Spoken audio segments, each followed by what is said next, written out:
പെട്ടെന്ന് തയ്യാറാക്കാൻ പറ്റുന്ന ഒരു മാങ്ങാച്ചാറിൻ്റെ റെസിപ്പിയാണ്. ആദ്യം തന്നെ മാങ്ങ അരിഞ്ഞ് ഉപ്പിട്ട് തിരുമ്മി റെസ്റ്റ് ചെയ്യാൻ വെക്കണേ കുറച്ച് സമയം. അച്ചാറുണ്ടാക്കാൻ ബെസ്റ്റ് നല്ലെണ്ണയാണ് കേട്ടോ.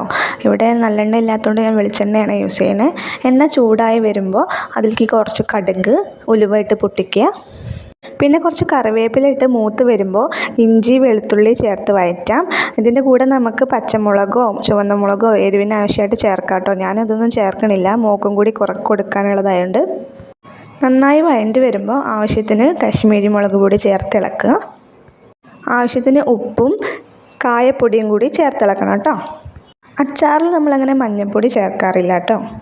പൊടികളുടെ പച്ചമണം മാറി വരുമ്പോൾ അതിലോട്ട് കുറച്ച് വിനാഗിരിയും കൂടി ചേർത്ത് ഇളക്കുക.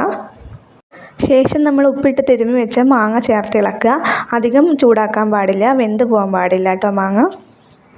ഇതൊരു ഇൻസ്റ്റൻറ്റ് മാങ്ങാച്ചാറാണ്, നമുക്ക് അപ്പം തന്നെ ഉപയോഗിക്കാൻ പറ്റും. ഇത് കഴിച്ചപ്പോൾ കുഞ്ഞിലെ നമ്മൾ മാങ്ങ ഉപ്പും വെളിച്ചെണ്ണയൊക്കെ ഇട്ട് തിരുമ്മി കഴിക്കില്ലേ വട്ടയിലയിലൊക്കെ, ആ ഒരു ഫീലാണ് വന്നത്. നിങ്ങൾക്ക് ഇതുപോലെ എന്തെങ്കിലും നൊസ്റ്റാൾജിയ ഉണ്ടെങ്കിൽ കമൻറ്റ് ചെയ്യണേ.